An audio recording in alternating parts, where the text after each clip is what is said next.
આગામી ચોમાસાની ઋતુ દરમિયાન સંભવિત પૂર જેવી આપત્તિની સ્થિતિમાં ઝડપી અને અસરકારક બચાવ કામગીરી સુનિશ્ચિત કરવા માટે નર્મદા જિલ્લા આપત્તિ વ્યવસ્થાપન તંત્ર દ્વારા તિલકવાડા ઘાટ ખાતે વિશાળ મોક ડ્રીલ યોજાઈ હતી।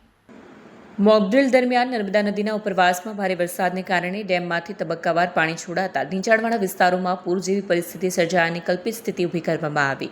આ દરમિયાન નદી કિનારે કામ માટે ગયેલા કેટલાક નાગરિકો અચાનક વધેલા પાણીના પ્રવાહમાં ફસાઈ ગયા। સ્થાનિક તરવૈયાઓએ તાત્કાલિક કાર્યવાહી કરી 2 લોકોને સુરક્ષિત રીતે બહાર કાઢ્યા।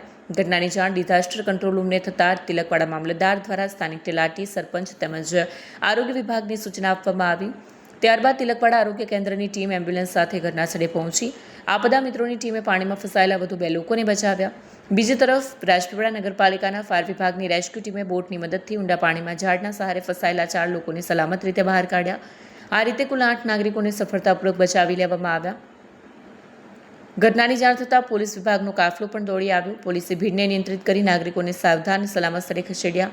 માર્ગ પર વાહન વ્યવહારનું સંચાલન કરી રેસ્ક્યુ ટીમને કામગીરીમાં સહાય કરી। આ મોકડ્રીલ દરમિયાન વિવિધ વિભાગો વચ્ચેનું સંકલન, ઝડપી પ્રતિસાદ અને બચાવ કામગીરીની ક્ષમતાનું સફળ પ્રદર્શન કરવામાં આવ્યું। वीडियो जर्नलिस्ट दीपक जगताप साथी सत्या टीवी न्यूज़ राजपीपला। आज तिलकवाड़ा घाट पर एक मॉक ड्रिल कंडक्ट की गई है। ये जो मॉक ड्रिल है ये रिलेटेड टू मानसून सीजन से रिलेटेड थी। आगामी कुछ दिनों में मानसून शुरू होने वाला है और उसमें जैसे हम जानते हैं कि नर्मदा जिला में 2 मुख्य डैम हैं, तो अगर कभी ऐसा हो कि ऊंचे विस्तार पर ऊपर वाले विस्तार में ज़्यादा बारिश हो जाए और नीचे जो फ्लड आ जाए तो उसमें क्या करना है, उस तरीके से एक मॉक ड्रिल कंडक्ट की गई थी जिसमें सभी डिपार्टमेंट्स का अच्छे से सहयोग रहा और पर्टिकुलरली ग्रामजनों को भी बताया गया कि ऐसे इंसिडेंट्स में कैसे रिएक्ट करना होता है।